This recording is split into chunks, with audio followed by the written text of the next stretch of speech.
من پێم خۆشە لە مینبەرەکەی ئێوە ڕابگەێنم پرسی هەموو ئەو پرسانەی کە پەیوەندی بە کەرکووکەوە هەیە و ستەم لە کەرکووچی ئەکرێ جگەل کەس هێندەیەکێتی خۆی بە خاوەنی نازانێ و پارێزگاری لێ نەکردو و ناشیکات.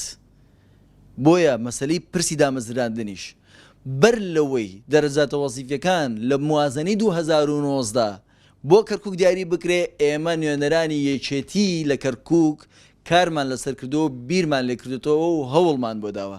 ئێمە لە ڕابردووە بیرمان لەم ڕۆ کردوێتەوە بەر لەوەی دەرەجە وەزیفەکان ڕابگەێنرێ و کاتێکیش کە ڕاگەێنراوە سێرمان کردووە میکانیزمی هەڵی تا بەکارهێنراوە لە دەرەوەی ڕێنماییەکان، لە دەرەوەی قانون و لی بێدەنگ نەبووین. هەموو هەوڵەکانی خۆمان خستۆتە گەڕ وەکو نوێنەری کوردی یەکێتی کەرکووک لە پەرلەمانی عێراق.